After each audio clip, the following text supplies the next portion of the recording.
리모컨 사실래요, 안 사실래요? 주여, 내가 이걸로 건축원금을 내야 됩니다. 목사님이 25억 건축금을 내야 되는데 이번에 당첨되면 27억입니다. 세 차례 당첨이 안 됐습니다.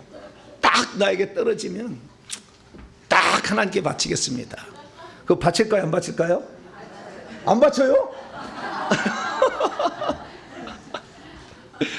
네, 하나님은 땀 흘려 수고해야 분복을 먹으리라. 할렐루야. 일하기 싫어하거든 먹지도 말게 하라 이랬잖아요. 구약과 신약 이렇게 얘기하잖아요.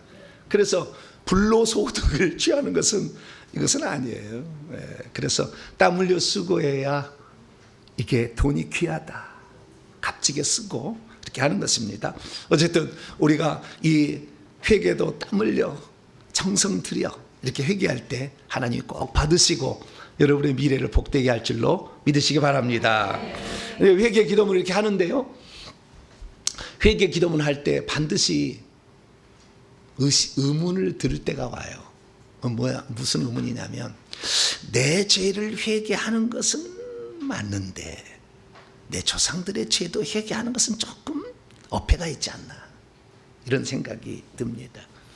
조상들의 죄는 자기가 회개를 하든지 말든지 끝이지, 왜 내가 조상들의 죄까지, 조상들의 죄를 회개하려니까 끝도 갓도 없잖아요.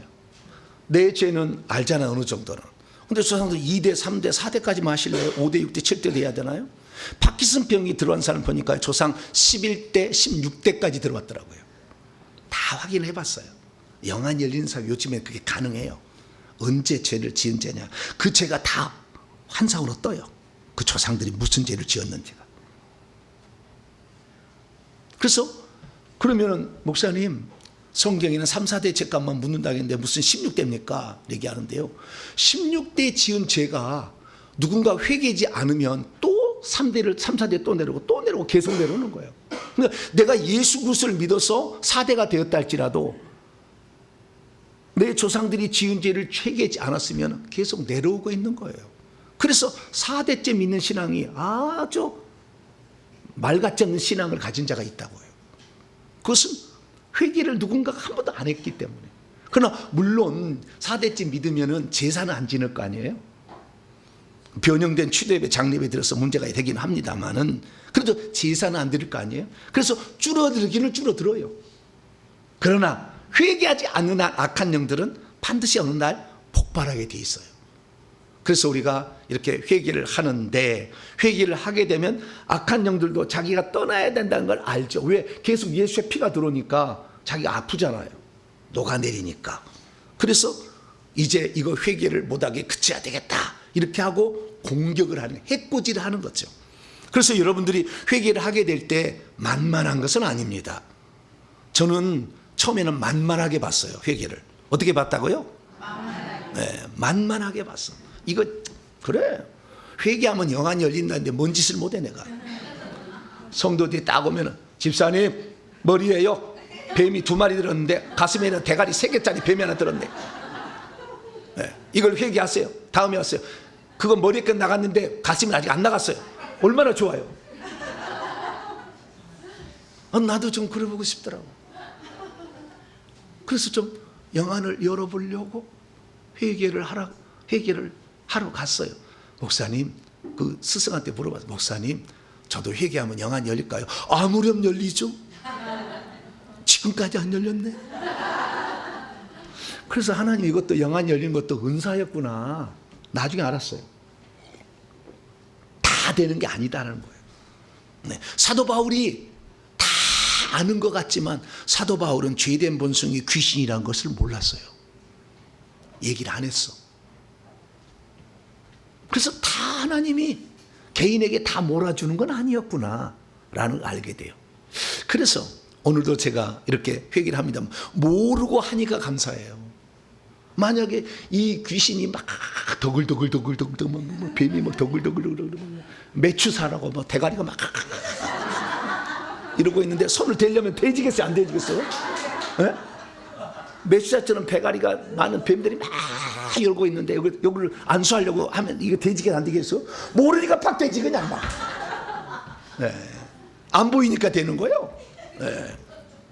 그래서 어쩌면 안 보이는 것도 감사하다 할렐루야. 눈만 뜨면 천장에서 내려다보고 있어. 이러면 얼마나 이게 힘들겠어요. 그래서 차라리 안 보이는 것도 괜찮다고 생각을 합니다.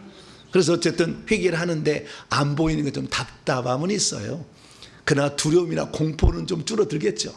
예. 그래서 그냥 맞고 품으면 됩니다. 할렐루야. 예. 언젠가는 물이 다 빠지면 미꾸라지 잡겠지 뭐. 예. 계속 품어내면은 이렇게 생각하시고 이렇게 꾸준히 회개할 수 있게 되길 바랍니다. 그런데 이 회개를 하다 보면 내 죄는 회개하는 것이 맞다고 생각되면 내가 지은 죄니까. 근데 내 조상들이 지은 죄를 굳이 내가 회개할 필요가 있느냐에 딱 걸립니다. 그래서 처음에 회개하는 사람들은 이 질문 앞에 그러면 성경은 뭐라고 말하고 있을까를 찾아내기 시작해요. 딱 찾아내니까 이게 딱 뜨는 거예요. 갈라디 3장 13절. 그리스도께서 우리를 대신하여 저주를 받은 바 되사 율법의 저주에서 우리를 속량하셨다. 예수님이 나무에 달려 저주를 받았다. 여러분, 예수님께서 십자가에 달리실 때 두 가지를 해결한 거예요. 하나는 피 흘려 죽으심으로 죄값, 로마서 6장 23절에 죄의 삭은 사망이다. 그래서 우리의 죄값을 대신해 죽은 게 하나가 있고, 또 하나는 십자가에 매달려 저주를 담당한 게 하나가 더 있는 거예요. 창세기 3장 15절에는 이 여자의 후손으로 장차 구원자를 보내신다고 얘기를 했지만, 창세기 3장 15절에는 그 여자의 후손이 뱀의 머리를 상하게 할 것이다. 그래서 나중에 속죄제물로 레위기 4장과 16장에 보게 되면 우리의 죄를 대신한 어떤 속죄제물이 죽을 거라고 돼 있지, 속죄제물이나 유월절 양 단 한 번도 그 양이 고난받는다는 얘기가 안 나와. 십자가상에서 매를 맞는다는 말 안 나와. 이사야서에 비로소 나오기 시작해요. 늦게 얘기했어요, 하나님. 그러니까 하나님이 예수님을 십자가에 죽게 할 때 단순하게 우리의 죄값, 둘째 사망의 죄값만 해결하지 아니하시고 우리의 삶의 저주까지도 해결하시려고 하시면, 왜? 인간이 저주 받는 삶을 볼 때 마음이 아프셨던 것 같아요. 그래서 차츰 처음에는 그러지 않았지만 나중에는 예수님, 그러니까 구원자로 보낼 자를 저주를 대신 받게 해가지고 인류의 저주까지도 담당하려고 계획하셔서 결국에 예수님이 왜 채찍에 맞았습니까? 그가 채찍에 맞음으로 너희가 나음을 얻도록 하기 위하여. 이사야 53장과 베드로 2장 24절에 기록된 바 같이 우리의 질병을 치료하려고 예수님 채찍에 맞은 거예요. 죽기만 하면 되잖아, 우리 죄값으로. 왜 채찍에 맞아야 돼? 근데 채찍에 맞은 120대를 맞고 40에 하나 감한대를 맞아서 아주 살덩이가 더덕더덕 찢어질 정도로. 왜냐하면 그 120대를 맞을 때 그 태장에, 이 태장이 아니라 이 채찍에가 끝에가 이 나비나 그 다음에 이 동물의 뼈가 붙어 있어, 끝에. 그래서 탁 때리면은 착 달라붙는 거예요. 착 잡아채면은 살점이 뚝 떠져 나와. 이것을 120대를 맞았다고. 그러니 뭐 등이 그렇게 많이 채찍에 맞으면 피를 다 흘리려고 나중에 우리에게 피 주려고 그런 거예요. 나중에 봤더니 예수님이 말씀, 하나님이 사람이 되셨는데 우리에게 다 몸 그대로 갖고 갔지만 나중에 피하고 물하고는 놔두고 갔잖아요. 영원하신 그분이 왜 놔두고 갔는가? 21세기의 끄트머리에 이제서야 이 비밀이 지금 공개되고 있는 거예요. 사도 바울도 몰랐어요. 그래서 우리는 이 회개를 하게 되는데, 어쨌든 예수 그리스도께서 갈라디아 3장 13절에 우리를 대신하여 저주를 받았으니 이 저주의 실체가 곧 귀신이잖아요. 이 귀신들이 들어오게 되면 네 가지 증상이 나타납니다. 제사를 지내면은요 질병이 찾아와. 부처 불교를 섬기면 가난이 찾아와. 무당 점쟁이를 섬기거나 무당 점쟁이가 되면 신기가 찾아오고, 우울증과 불면증과 조울증과 그 다음에 자녀들이 조현병이 걸려.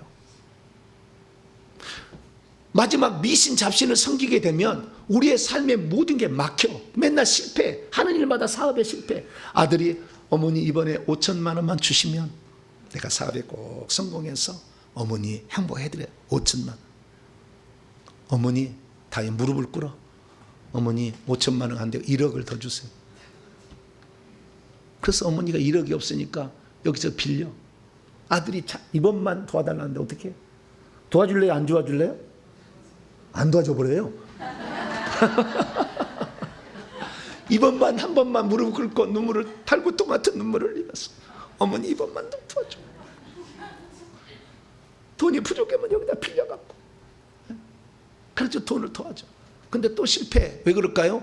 미신잡신 선앙당에서 빌고 장고방에서 빌고 큰 나무에 빌고 바다에도 빌고 돌에도 빌고 당산나무에도 빌고 광해 가면 광해도 빌고 부엌에 가면 조왕신에게 빌고 다 빌었잖아. 오만 걸 빌게 되면 손과 발에 연기 딱 달라붙으면은 물질이 못 들어오게 탁 없애버려요. 그리고 실패하게 만들어요. 그리고 앞길을 다 발목에 이 악한 영들이 묶고 있으니까 앞길 방해를 해. 그래서 자녀가 그렇게 열심히 살아도 취직이 안 되고 맨날 시험 보면 떨어지는 거예요. 왜 그럴까요? 미신잡신의 죄를 지어서 그런 거예요. 그래서 이 저주에 이 네 가지 저주는 다 귀신들 때문에 그런 거예요. 그 실체를 보니까 그 제사의 영이 있고 부처 불교의 영이 있고 무당 점쟁의 영이 있고 미신잡신의 영이 있었어요. 그런데 예수님께서 뭐요? 저주를 받은 바 되셨다잖아. 우리가 받을 게 없다잖아. 그러면 나는 저주에서 해방됐다 이거죠. 그러니까 내가 무슨 내가 죄를 회개할 필요가 있겠느냐? 내 죄도 회개할 필요 없다. 나는 끝났으니까. 근데 무슨 놈의 조상죄까지 회개해? 내 죄는 조금 그래도 뭔가 좀 할 것 같은데 이런 생각을 하는 거죠. 그러면 진짜 예수 그리스도께서 내 저주를 다 담당하시고 끝내셨을까? 이 질문을 이제 던지게 되는 거죠. 그런데 이것이 맞다고 한다면 우리는 성경은 틀림이 없잖아요. 성경은 변함이 없잖아요. 그러면 지금 내가 예수 그리스도를 믿었어. 그러면 내가 암병이 있으면 암병이 나아야 돼요? 안 나아야 돼요? 나아야 되겠지. 저주를 담당하신 예수님. 내가 예수 믿었으니까. 그 다음 내 자식이 조현병에 걸렸어. 나아야 돼요? 안 나아야 돼요? 나아야 되잖아. 근데 예수 믿는 딱 순간에 암병이 딱 떠나가지고 건강해져요? 건강합니다. 그런다고 해서 건강이 됩니까? 잘 안 되잖아. 현실은. 현실에 괴리가 있다 그 말이죠. 그래서 이 문제를 어떻게 풀어야 될 거냐. 그래서 제가 엊그제 이틀 전에 금요 기도에 이 말씀을 증언했어요. 우리의 저주가 예수님이 담당했다는 의미가 무엇인지에 관하여. 그때 안 들으신 분은 지금 몇 분에 걸쳐 내가 얘기를 할 텐데 요 얘기를 들으면 안 들으셔도 될 수가 있어요. 너무 자비로우신 말씀이야. 네? 자, 그러면 예수께서 이미 저주를 담당하셨다는 그 말의 의미는 무엇이냐 이거죠. 진짜 그랬는가? 이게죠. 간단합니다. 그것은 뭐냐면 예수님께서 율법의 저주에서 우리의 저주를 대신 담당해서 그때 십자가에서 그것을 싹 해방한 것은 맞지만 그것이 내게 효력이 미치게 하려면 중간에 뭔가 빠진 게 하나 있었다는 거예요. 자, 여기에 밥이 있는데요. 배가 고프면 밥을 먹으면 내가 배가 부르겠죠. 그래서 밥을 차려달라 해서 밥을 차려줬어.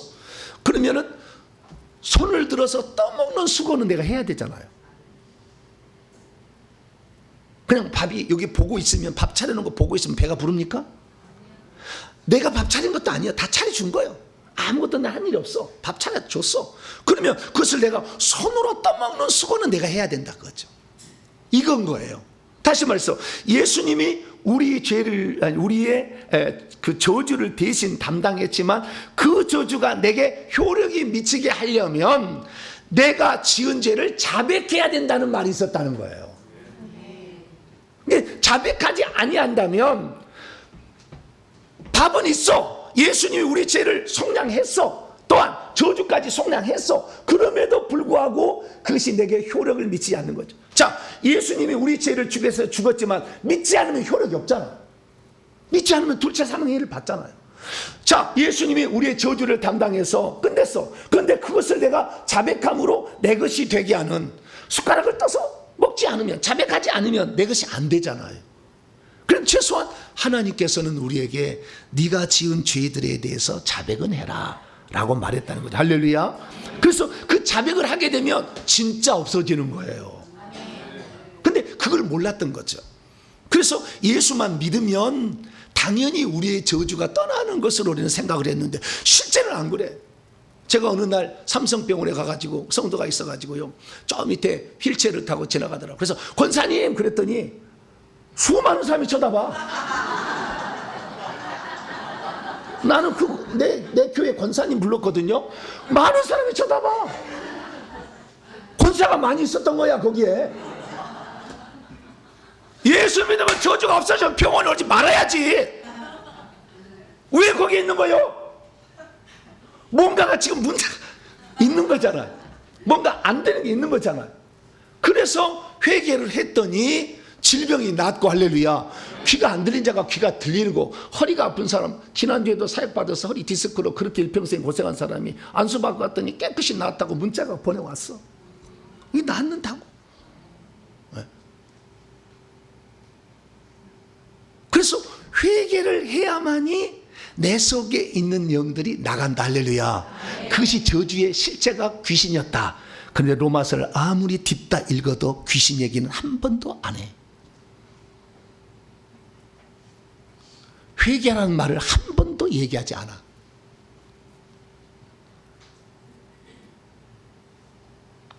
그래서 우리가 성경을 볼 때는 전체를 봐야 되는 거예요. 그 말만 갖고 따지면 안 되는 거예요. 편협주의에 빠지는 것입니다. 그런데 여러분, 사도 바울이 단 한 번이라도 귀신 쫓으라는 얘기 했어요? 안 했어요? 안 했어요. 안 했어요. 맞아요. 한 적이 없어. 다 쳐다봐요. 귀신 쫓아라는 얘기 한 적이 없다니까. 귀신이, 죄된 본성이 귀신이라고 이렇게 알려준 것도 없어. 에베소 나중에 에베소에 가게 되면 영적 싸움이 하늘에 있는 악의 영들이라고 그러지, 속에 있는 귀신을 쫓아내는 얘기 안 해. 거기까지 계시의 영역이 아직 안 미친 거예요. 그러니까 사도 바울만 갖고 따지면 안 되는 거예요. 누구의 말? 예수님은 공생애를 시작하자마자 사탄하고 싸워서 3대 1의 영역이 가지고 그 다음부터 귀신을 쫓아내고 제자들에게 귀신을 쫓아내. 할렐루야. 믿는 자들이 이런 권세 갖다니 귀신을 내 이름으로 쫓아낼 거다. 할렐루야. 예수님 분명해서 사람 속에가 귀신의 집이 들었다. 내가 나온 내 집으로 돌아가리라 귀신이 그런다잖아. 마태복음 12장 43절에. 예수님은 정확히 얘기했어. 너희 몸속에 귀신의 집이 있고 그 속에 귀신이 꽉 들어차 있다. 그리 귀신을 쫓아내라. 할렐루야. 사도 바울은 한마디도 안 했어. 그것을. 사도 바울을 따라가실래요? 예수님을 따라가실래요? 사도 바울 죄송해요. 하나님이 한 사람에게 다 가르쳐 주지 않는 거죠. 그러나 예수님은 전능하신 하나님이니까 다 알고 있어. 할렐루야. 그 가장 중요한 걸 얘기했어요. 그래서 이제 주님 오실 때가 다 된 이때에 예수님의 말씀대로 살아서 교회가 준비되든, 할렐루야, 영적 전사가 되고 거룩한 신부 2개가 돼야 돼. 깨끗해서 신부가 되고 영적 전사에서 귀신을 쫓아내야 그 여호수아가 가나안 땅을 정복해서 전쟁에서 차지한 것처럼 하늘나라로 유업으로 물려주려는데 악한 영을 쫓아내는 자들이 기업을 차지하게 돼요. 왕노한 자가 철장 권세가 주어지는 거죠. 그래서 우리는 이제 그 주님 오실 때가 가까웠기 때문에 이것을 회복해야 될 줄로 믿습니다. 그래서 갈라디아 3장 13절은 예수님, 사도 바울이 하는 말이 틀린 게 아니었어. 우리가 해야 될 것을 놓친 거죠. 그래서 사도 요한이 보완을 해준 겁니다. 자, 요한일서 1장 9절. 여러분 성경책을 보세요. 여러분의 성경책을 보세요. 내 인생을 바꾼 회개의 기도를 만든 아주 중요한 구절이에요. 여러분 성경책 있습니다. 시작. 만일 우리가 우리 죄를 자백하면 그는 미쁘시오로사 우리 죄를 용서하시며 우리를 모든 불의에서 깨끗하게 하시고. 죄를 자백하면 2가지 혜택이 나온다. 죄가 용서되고 깨끗하게 된다. 2가지가 있더라는 거죠. 그래서요, 우리가 이 땅에 살면서 가장 잘 알아야 될 것은 구원이 어떻게 이루어지는지를 알아야 되는데, 자 보세요. 우리가 처음에 예수 믿을 때는 회심으로서 회개를 하는 거예요. 내가 죄인입니다. 나는 모르고 살았고 이 죄값을 어떻게 될지도 몰랐는데 나 죄 많이 지었어요 라고 고백하는 거죠. 이것을 회심으로 회개라고 그래요. 회심으로 회개를 하게 되면 어떤 일이 있느냐, 예수님의 피가 하늘에 있는 행위책을 덮어버려요. 그래서 우리가 죄가 없는 것처럼 하나님이 정죄할 수가 없어. 피가 덮어버려. 피만 봐. 꼭 지성소의 법궤에 속죄소에 피가 뿌려지면 율법이 정죄를 못하듯이 우리가 예수 그리스도를 믿으면, 회개하고 믿으면 일시적으로 하나님께서 천국에 있는 우리의 죄들을 낱낱이 기록한 행위책을 예수의 피로 덮어버려. 그래서 죄가 없는 것처럼 여겨져. 그러니까 하나님께서 뭘 줘요? 생명의 성령을 줘요. 그래서 생명의 분배가 일어나서 중생이 일어남으로 한 자녀로 거듭 태어나는 겁니다. 할렐루야. 만약에 그 죄를 덮어버리지 않고 다 일일이 회개해서 깨끗한 상태에 놔야 생명을 준다 한다면 아무도 구원 못 받을걸. 그래서 회심으로서의 회개는 하늘에서 일어난 일이고 순간적으로 일어난 일인데 하늘에 있는 행위책을 덮어버린다. 그래서 그것을 용서받는다라고 얘기하는데 그 용서가 덮어버린다. 속죄라는 말이 커버란 뜻이에요. 덮어버린다는 거. 그런데 그러면 그렇게 해서 죄 덮었어. 그 다음에 성령이 들어왔어. 거듭나 산 자녀가 돼서 생명의 이름이 기록돼. 나는 그러면 천국 가죠. 그래서 자신의 죄를 인정하고 예수를 믿었던 오른편 강도가 그날 낙원에 들어간 거잖아요. 무슨 죄든 상관없어. 죄인임을 인정하고 그리고 예수님을 믿으면 천국에 들어가는 겁니다. 할렐루야. 그런데 그러면은 예수를 믿는 순간에 그동안에 우리를 죄짓게 만들고 저주를 가져다 놨던 실체인 내 속에 들는 귀신과 뱀들이 나가주느냐? 하나도 안 나가. 그대로 있어. 덮어버린 거야 그냥. 여기에 똥이 있어요. 냄새나요. 보기 싫어요. 덮어버렸어. 그럼 똥이 없어졌어요? 그거요. 똥은 그대로 있다고. 그 똥을 제거하지 않고 냄새가 나는 것 같은데 없어. 가마귀로 덮어라. 냄새가 죽을 때까지 그럴 거야 아마. 그걸 안 치웠으니까. 그래서 우리는 우리 속에 있는 이 악한 영들을 내버려야 되는데 그 내보내면은 그 귀신이 따라가는데 귀신이 저주를 주는 실체였고 죄를 짓게 하는 장본인이었어요. 그래서 이걸 떠나보내면 죄도 덜 짓게 되고 저주도 떠나게 됩니다. 할렐루야. 얼마나 좋은지 몰라. 그래서 회개 기도문으로 회개를 해서 자신의 죄를 회개해가지고 귀신을 떠나보내면 성질이 안 난다니까. 성질이 나요 안 나요? 안 나요? 밥을 먹는데 세 끼를 똑같은 반찬으로 갖다 놔봐. 화가 날까요 안 날까요? 네? 안 나요? 회개를 많이 하셨네. 회개를 안 한 사람은 이따위 반찬을 네? 화가 막 날 거예요. 그런데도 회개를 많이 한 사람은 따라서 해봅시다. 무슨 사연이 있겠지. 시작. 사연이 있겠지. 여유로워. 무슨 사연이 있겠지 생각을 해. 어? 예? 목사가 출근하려고 와이셔츠를 달라는데 와이셔츠를 안 달아놨어. 그럼 어떻게 될까요? 할렐루야. 야, 금방 알아. 어떻게 금방 알아들어요? 야, 회개를 많이 하면은 분노가 확실히 덜 나. 왜? 분노와 혈계형이 나가주니까. 이게 뱀들이었어요. 이게 나가주니까 확실히 덜 나는 거예요. 그러나 뭐 완전히 없어지진 않겠지만 그래도 덜 나는 뿐만 아니라 이것들이 가져다 준 질병이 없어지는 거예요. 병이 낫고 신기가 사라지는 거죠. 그래서 우리는 자백하는 회개를 늘 이제 하는 겁니다. 할렐루야. 그래서 이때 처음에 회심으로서의 회개를 하면 하늘의 행위책에 있는 죄를 덮어버려서 구원받게 되고 그 다음에 과거의 지은 죄를 자백함으로써 계속 반복적으로 해야 돼요. 여러 죄를 지었으니까 계속 하다 보면 속에 있는 뱀들과 귀신들이 계속 덜어지니까 나가주니까 점차 우리에게 저주도 떠나고 죄의 유혹도 안 받고 그러니까 죄도 안 짓고 저주도 떠나고 할렐루야. 일석이조다 이 말이에요. 그래서 참 좋다고 생각하는데 또 가다가 충돌이나 에스겔서에 읽다 보면 에스겔서 읽다 보면 충돌이 나. 뭐라고 충돌이 나냐. 오늘 본 말씀 보세요. 그런데 너희는 이르기를 아들이 어찌 아버지의 죄를 담당하지 아니하냐. 담당하지 않습니까? 지금 아들이 아버지 지은 죄값을 지금 담당하지 않습니까? 라고 한다는 거죠. 그런데 아들이 정의와 공의를 행하며 내 모든 윤례를 지켜 행하였으면 그는 반드시 살려니와 범죄하는 그 영혼은 죽을지라. 그 다음에 중요해요. 아들은 아버지의 죄악을 담당하지 아니할 것이라고 말하고 아버지는 아들의 죄악을 담당하지 아니하리라. 이것은 하나님이 말하는 거예요. 앞에는 사람들이 말하는 거예요. 아들은 어찌 아버지의 죄를 담당하는 것이 아니겠습니까? 라고 하는데 하나님 뭐라고 하냐? 하나님은 아들은 아버지의 죄악을 담당하지 않고 아버지는 아들의 죄악을 담당하지 않는다. 악인은 자기의 악한 것 때문에 악한 것을 행하여서 그 죄값을 받는다. 이렇게 얘기하는 것처럼 보여요.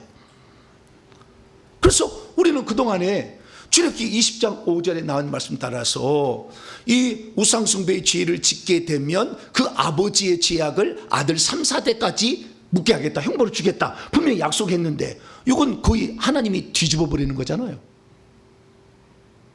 아들은 아버지의 죄악을 짊어지지 않는다고 하니까 이건 뒤집어 버리는 거잖아. 자, 하나님이 뒤집을 수 있을까요, 없을까요?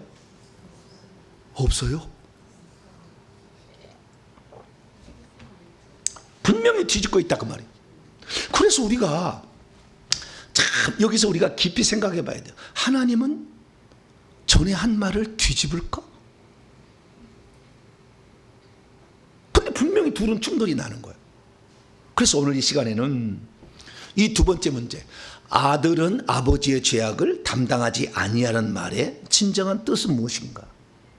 하나님이 그 말을 하셨던 의도는 무엇이었는가? 이걸 알지 못한다고 한다면 수많은 사람들이 보시오, 아들이 아버지의 죄를 담당하지 않는데 왜 조상죄를 회개하시오?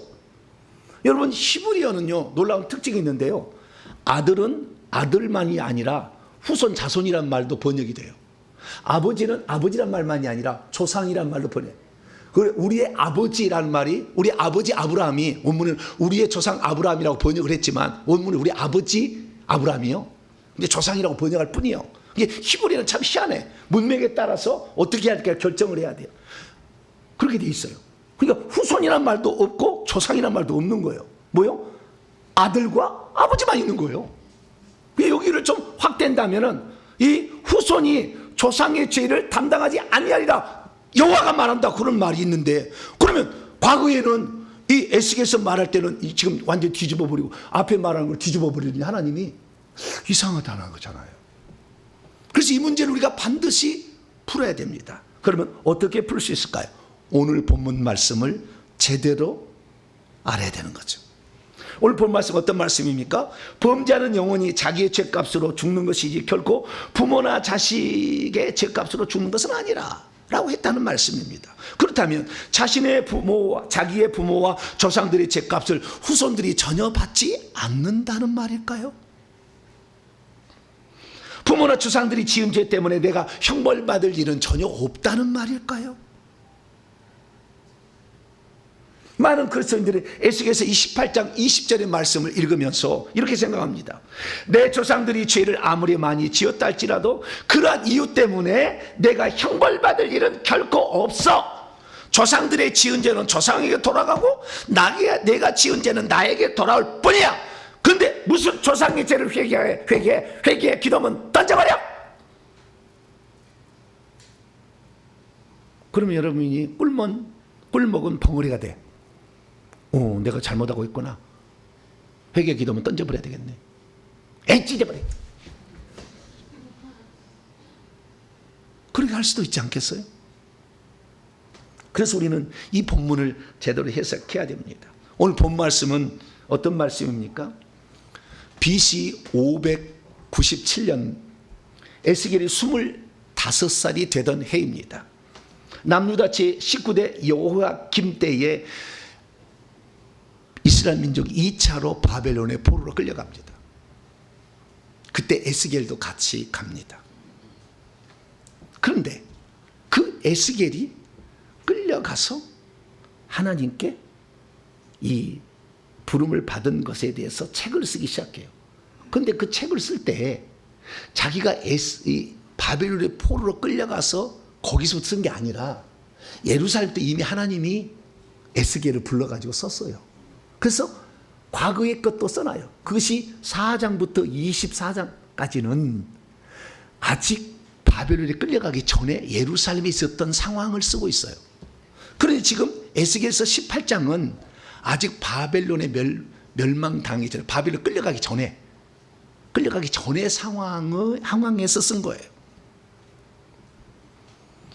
그러므로 지금 이 곧 있으면 이스라엘 나라가 멸망을 당할 텐데, 그 멸망을 당할 그 위기 앞에서 하나님이 이스라엘 백성이 주신 말씀이 에스겔서 18장인 거죠.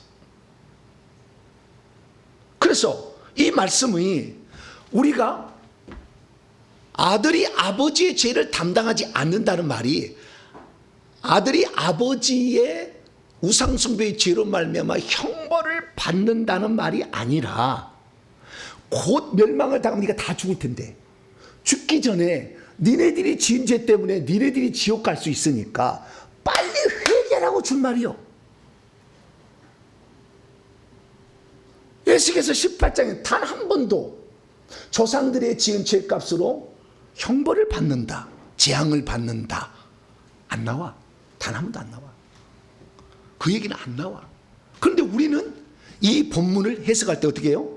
아들이 아버지의 죄악을 받지 아니한다, 이 말을 어떻게 해석하냐면 아버지의 죄악의 그 저주를 안 받는다는 식으로 해석을 해버린 거예요. 뭔 말인지 지금 정신이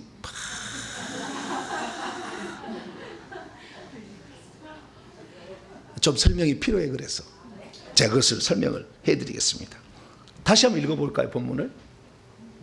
범죄하는 그 영혼은 죽을지라. 아들은 아버지의 죄악을 담당하지 아니할 것이요 아버지는 아들의 죄악을 담당하지 아니. 이건 하나님이 하신 말씀이요. 의인의 고기도 자기에게 돌아가고 악인의 악도 자기에게 돌아가고. 이 말씀에 대한 해석을 그동안에 잘못해온 거예요. 그것이 어떻게 잘못해왔는지 차근차근 설명해 드리도록 하죠. 자, 믿음이 없으면 하나님이 주신 말씀의 의미를 잘 몰라서 부모의 죄값을 자식은 절대 안 받는다는 것으로 착각하게 됩니다. 믿음이 있어도 하나님이 주신 말씀의 의미를 잘 모르면 조상들이 지은 죄 때문에 내가 형벌받고 재앙받는 일은 없을 거라고 해석을 해버립니다. 믿음이 있어도 하나님 주신 말씀의 의미를 잘 모르면 아들은 결코 아버지의 죄값을 받지 아니하며 아버지 또한 결코 아들의 죄값을 받지 않는다고 했으니 다 자기의 죄값으로 형벌을 받을 뿐이니까 나는 조상들의 죄를 회개할 필요가 없다라고 생각하게 됩니다. 믿음이 있어도 하나님이 주신 말씀의 의미를 잘 모르면 자기의 아버지를 비롯한 조상들의 죄에 회개하는 사람을 이단시 여기게 됩니다. 그러므로 우리 성도들은 하나님께서 어떤 의미로 이 얘기를 하셨는지 우리는 분명히 알아야 되는 거죠. 오늘 확실하게 말씀을 이해하는 우리의 생각을 교정할 수 있기를 바라고, 하나님의 온전하신 그 뜻을 정확히 알아차려서 회개에 온전히 계속해 나가는 복된 성도 되기를 축원합니다.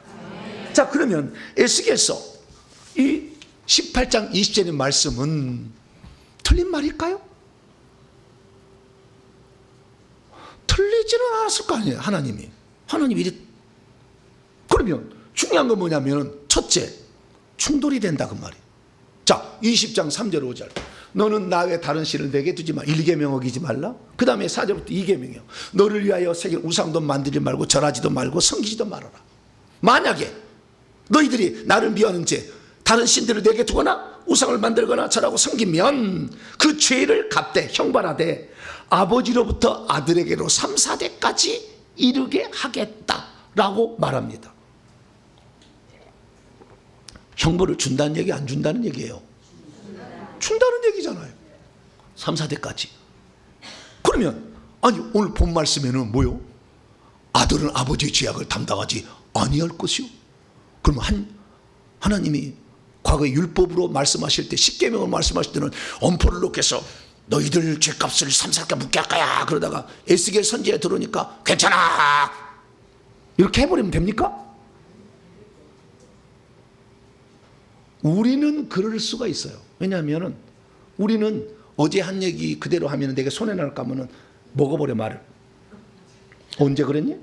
내가 그렇게 했어 어제? 내가 말을 잘못 얘기한 것 같아. 난 그런 것도 얘기 안 했는데? 이렇게 우리는 내가 손해 날 것 같으면 싹 먹어버리는데 하나님은 말씀을 시건하지 않아, 먹지 않고 그대로 실행하셔요. 1.1획도 율법의 1.1획도 변치 않는다고 그러잖아. 그럼 뭔가가 우리가 지금 잘못 이해하고 있는 것이 있을 거 아니에요? 쓰겠어요? 하나님은 틀릴 리가 없으니까. 첫 번째. 두 번째, 이 조상들의 죄를 회개한 사람도 있어요. 하나님이 인정한 의인의 3대 의인에서 그 의인이 다니엘이 있어요. 에스겔에서 나와 3대 의인이 있다고. 노아, 욥, 다니엘, 이 의인으로 쳐줘. 하나님이 말씀하셨어요. 근데 그 다니엘이 자기 조상들의 죄를 회개하고 있어요. 쓸데없는 짓 했네. 그러면 증거를 대드릴게. 다니엘서 9장 1절 2절 말씀 보면 메대 족속 아수르의 아들 다리오가 갈대 나라 왕으로 세움을 받던 첫 때 곧 그의 통치 원년에 나 다니엘이 책을 통해서 두루마리 책을 통해서 여호와께서 하신 말씀을 들었는데 선지자 예레미야에게 하신 말씀이 깨달아졌어요. 그것은 예루살렘의 황폐함이 70년 만에 마치리라 라는 것이 깨달아진 거예요. 자, 말씀을 드립니다. 다니엘이요, 에스겔은 여호와김 왕 때 BC 597년에 2차 포로로 탈취하지만 BC 605년에 여호와김 왕 때도 한 번 1차 포로가 있었어요. 그때 다니엘과 사드락 메삭 아벳느고가 같이 포로로 잡혀갔어요. 바벨론을 끌려. 그때 나이는 17세예요. 그 17세에 갔는데 느부갓네살 왕이 끌어간 거예요. 그 느부갓네살 왕은 어떤 왕이었냐면 자기가 복속한 나라의 사람들이 자기에게 복종하게 만들기 위해서 그 피집의 민족에게 좋은 인재를 등용해서 장관으로 막 만들어주는 거예요. 그래서 그 민족이 자기에게 복종할 수 있도록 만든 거예요. 유대 민족도 복종하려고 유대 민족 가운데 똑똑한 사람들의 인재를 등용했는데 다니엘과 사드락 메삭 아벳느고가 등용이 돼요. 그러나 다니엘은 율법에 기록된 대로 토라에 기록된 대로 그대로 지켜 왕의 진미를 먹지 아니하리라. 우상에 바친 재물. 그래서 열흘 동안 채식해 보십시오. 그래서 환관장에게 은혜를 입게 하여 우상의 재물을 안 먹어도 건강하다는 것을 알게 해줘서 결국에 인정을 받아서 최고의 꿈 해석으로 최고의 국무총리가 됩니다. 근데 국무총리를 느부갓네살 왕만 한 게 아니라 2대, 3대, 4대, 5대, 6대, 7대까지의 그 7대 느부갓네살 왕의 후손이 벨사살이야. 벨사살. 다니엘서 5장에 나온 벨사살 왕이요. 그 벨사살 왕 때도 국무총리를 하는 거예요. 엄청나게 오랜 동안 국무총리를 했어요. 그런데 이 벨사살 왕 때 메대 족속의 다리오라는 사람이 바벨론의 침공에 들어와요. 그래서요, 그날 분벽에 쓰이는 그것처럼 그 나라가 망하게 돼요. 무혈충동으로 완전히 끝납니다. 그래서 다리오가 그것을 정복해서 바벨론으로 접수를 합니다. 그래서 이 다리오 왕이 그 바벨론을 멸망을 시켰어요. 그 통치 원년이에요. 그래서 통치 원년에 이 다니엘이 생각을 해봅니다. 뭐라고 생각하느냐? 우리 민족이 바벨론의 포로로 끌려와서 언제까지 포로 생활할 것인가? 다시 돌아가서 성전 읽고 예배를 드릴 날이 올 텐데 그때가 언제가 될 것인가? 찬찬히 생각해봤더니 이스라엘의 황무함이 70년 동안 지내게 되는데 그때 70년 동안 바벨론 왕을 섬기리라고 이미 예언되어 있었어요. 그래서 바벨론을 지금까지 섬겼는데 바벨론 나라가 멸망됐잖아. 그러면 이제 바벨론 안 섬기면 돌아가야 되잖아. 다리오 왕이 와가지고 정복을 했으니까 우리를 돌아가도록 하나님이 만들어줘야 되는데 왜 우리를 돌아가도록 하지 않지? 라고 생각을 한 거죠. 그래서 하나님께 기도를 막 합니다. 근데 기도를 하면서 느낀 게 뭐냐면 예레미야를 통해 한 말씀이 있었다. 언제 돌아가는지. BC 605년에 자기가 왔는데 거기다 70년을 빼면은 이 고레스 왕이 돌아가라고 명령을 내는 그 해가 돼요. 근데 그 고레스는 페르시아 왕이야. 근데 메대 왕인데 요건 인척지간이어가지고 메대 왕 다리오가 고레스에게 자기 손자 같은 거에 넘겨줘 버려. 그냥 네가 다스려라. 그래서 메대와 페르시아를 하나의 족속으로 봅니다. 메대 페르시아. 그래서 이 다리오 왕이 고레스에게 왕권을 넘겨버림으로 이 나라가 돼서 고레스가 비로소 돌아가라고 명령을 내리는 거예요. 그래서 이 다리오 왕이 통치 원년에 다니엘은 70년이 돼야 된다는 것인데 혹시 하나님이 70년을 안 지키고 죄악을 더 벌하기 위해서 더 연장하면 어떡할까 생각이 든 거예요. 그래서 나라도 시작을 해야 된다. 왜? 그때 돌아갈 수 있도록 하게 하려면 내가 하나님의 마음을, 분노하는 마음을 누그러뜨려야 되지 않을까 생각해서 회개를 시작합니다. 그래서 회개를 하는데 무슨 죄로 회개하느냐? 천천히 보세요. 무슨 죄로 회개하냐? 주여 구하옵나니 주는 주의 공의를 따라 주의 타오르는 분노를 주의 성 예루살렘과 주의 거룩한 상에서 이제는 떠나게 하셔서 예루살렘을 회복시켜 주시고 거룩한 산에다가 성전을 다시 짓게 해달라, 이렇게 기도를 한 거예요. 그리고 무엇 때문에 그러면 이런 일이 있느냐? 이는 우리의 죄와 우리의 조상들의 죄악으로 수치를 당하는 것이다. 그게 자기의 죄만 회개한 게 아니라 조상들의 죄도 같이 회개한 거예요.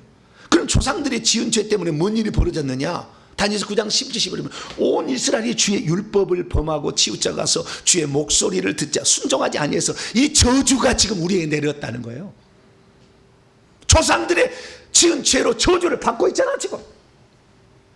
하나님의 종 모세의 율법에 기록된 맹세대로 되었으니 우리가 주께 범죄하였는데 주께서 그래서 큰 재앙을 우리에게 내리셨다. 조상들이 지은 죄값으로 지금 재앙을 받는 거 아니에요? 그러니까 분명히 우상 숭배를 했잖아. 므낫세 왕이 3대가 시드기야 왕, 4대가 여호야긴이요 3, 4대 죄값을 묻겠다는 게 정확히 물어서 죽여버리잖아. 하나님이 정확히 지금 실행되고 있잖아. 그래서 조상들이 지은 죄값을 후손들이 받고 있는 게 맞아. 다니엘은 실행을 했어. 헛됨을 한 게 아니야. 그럼 에스겔서는 에스겔하고 다니엘 같이 포로로 잡혀간 사람인데 헛소리를 한 건가? 둘이 충돌된 건가? 이 문제를 그래서 우리는 또 해결을 해야 되는 것입니다. 세 번째, 신약에 들어와서 그러면은 조상들이 지은 죄값을 안 받는 건가? 신약 시대는? 요한복음 9장입니다. 예수님이 한 얘기요. 제자들이 낳을 때부터 맹인으로 태어난 사람을 봤어요. 그래서 물어봅니다. 주님, 이 사람이 소경으로 태어난 것이 자기의 죄 때문이에요? 부모 죄 때문이에요? 물어봅니다. 그럼 예수님이 말하기를 이 사람, 그의 부모, 일대 부모의 죄로 인한 것이 아니다. 그에게서 하나님이 하시는 일을 나타내고자 합니다. 많은 사람들이요, 이걸 잘못 해석하는 거예요. 어떻게 해석하느냐? 봐라! 조상의 죄가 후손에게 내려오느냐? 안 내려온다. 예수님 말씀은 조상의 죄가 안 내려온다고 얘기 안 했잖아. 그의 죄도 아니고 그의 부모의 죄도 아니고 뭐예요 그러면은? 할아버지, 증조할아버지 죄지.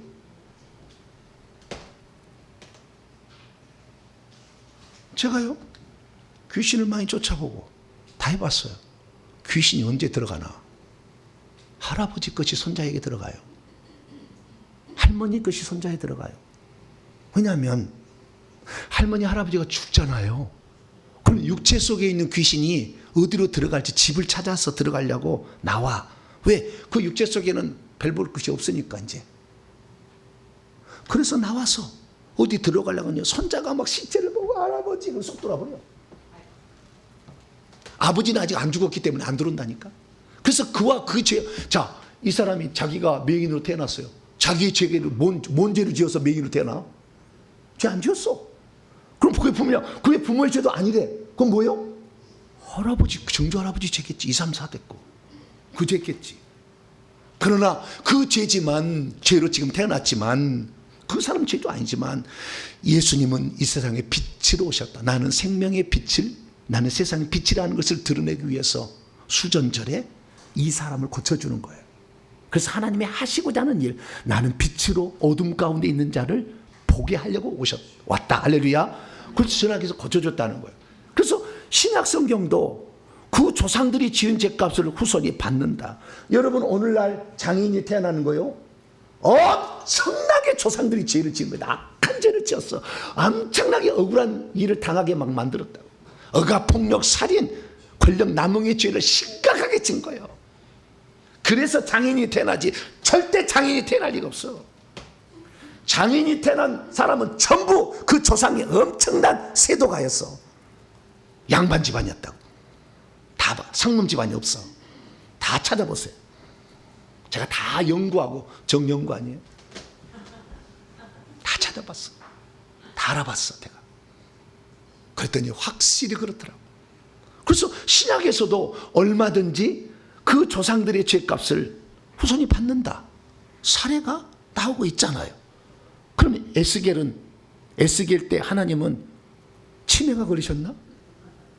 아들이 아버지의 죄악을 안 받는다 뭐 이렇게 얘기한 것은?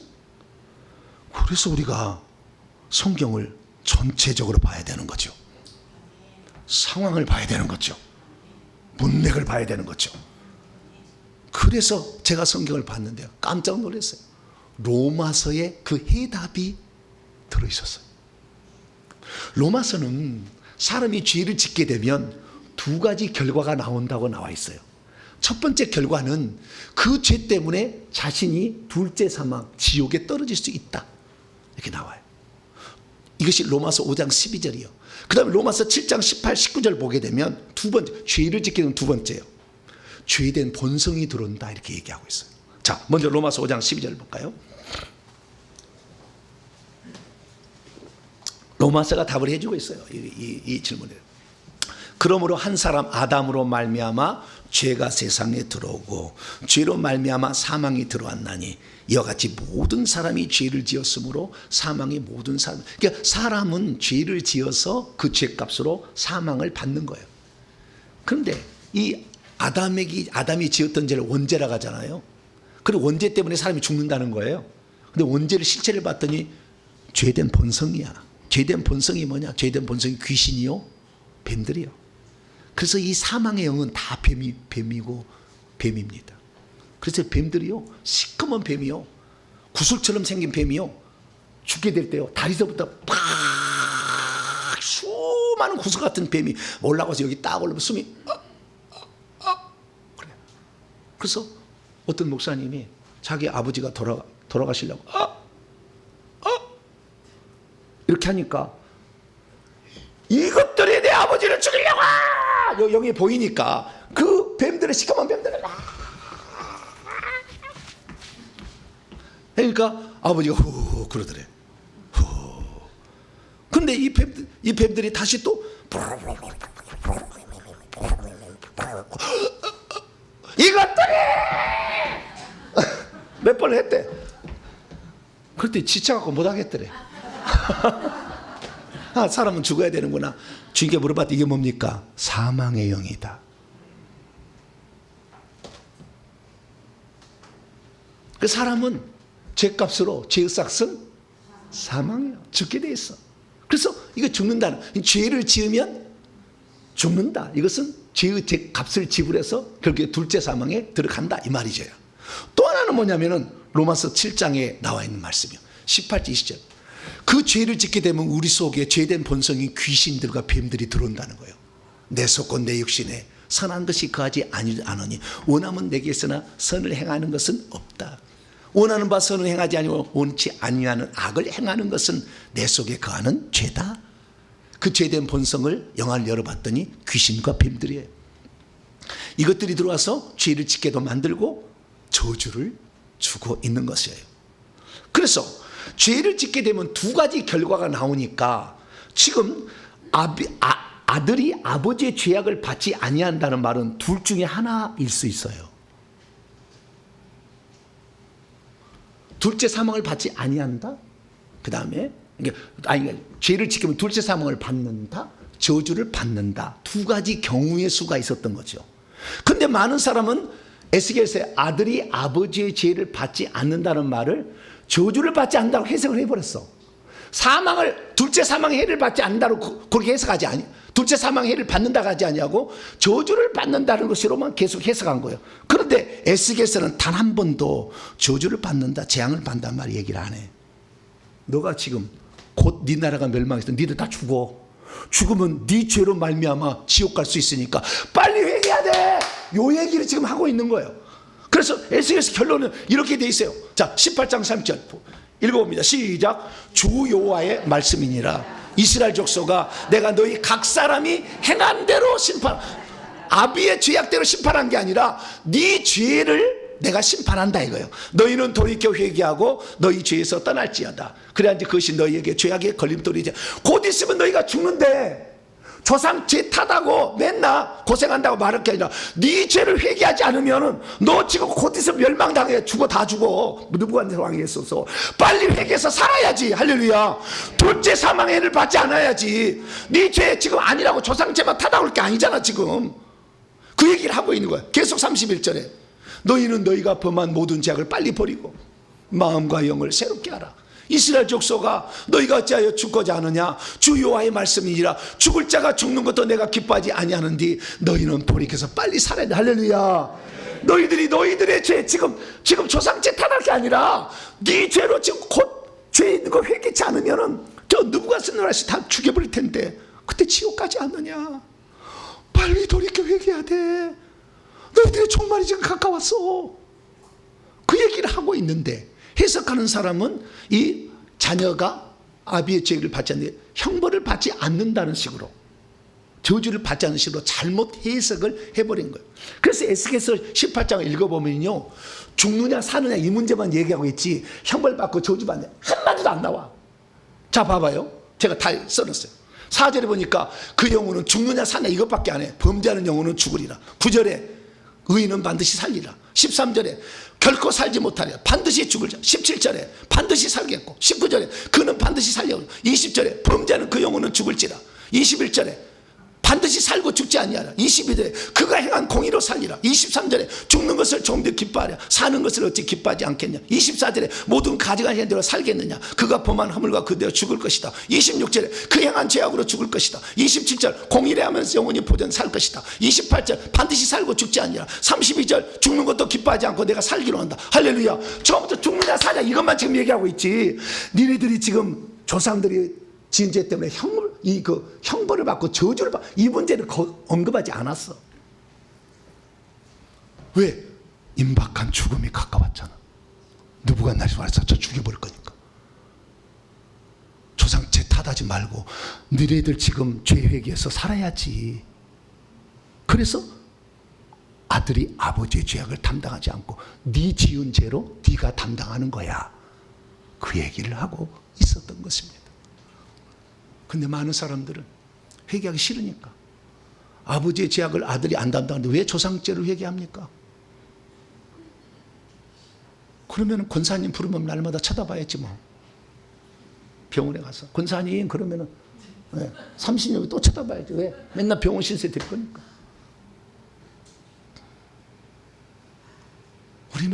우리가 편할 대로 해석을 하려고 그래.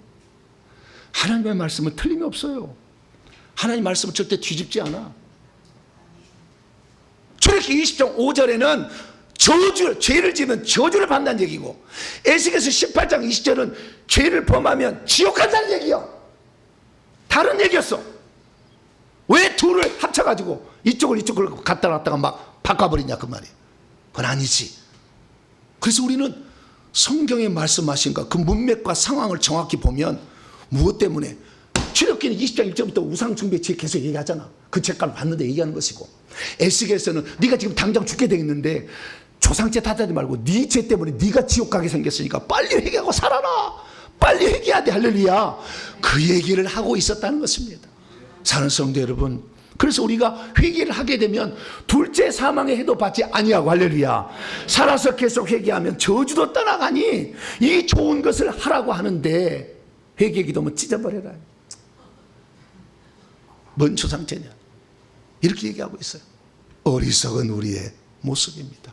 이제부터 다시 마음을 가다듬고 여러분이 회개하고 있으면 천국도 갈 것이고, 할렐루야, 계속 회개하고 있으면 저주도 따라갈 것이요, 일석이조의 이 놀라운 비결이 있는 거예요. 예수의 피가 하늘에 올라가면 우리의 행위책을 덮어버리고, 예수의 피가 우리 속에 들어가면 귀신도 쫓아내고, 할렐루야, 양쪽에 효과를 주는 건데 이것을 하나를 그냥 막 이쪽 갖고 이것을 막 아니라고 막 해버려. 이렇게 하면 안 되지. 우리는 그래서 날마다 오늘부터 회개하셔서 여러분이 죽을 때 천국에도 들어가시고 살아서 회개함으로 저주로 끝내는 복된 성도가 되기를 축원합니다. 하나님 감사합니다. 우리가 이해가 짧아서 둘 충돌되는 말씀을 우리가 이해하지 못했습니다. 에스겔서 이야기를 출애굽 20장 5절을 갖다가 적용해가지고 아니라고 이렇게 얘기한 사람이 대부분입니다. 출애굽 20장 5절은 그 문맥과 그 상황이고, 에스겔서는 그 마지막에 우리가 죽기 전에 회개해야 지옥 안 간다는 얘기였는데 그것을 이해하지 못했습니다. 편할 대로 해석하고 회개하지 않으면 우리의 완악함을 용서하여 주시옵소서. 우리 주 예수 그리스도의 이름으로 기도하옵나이다. 아멘.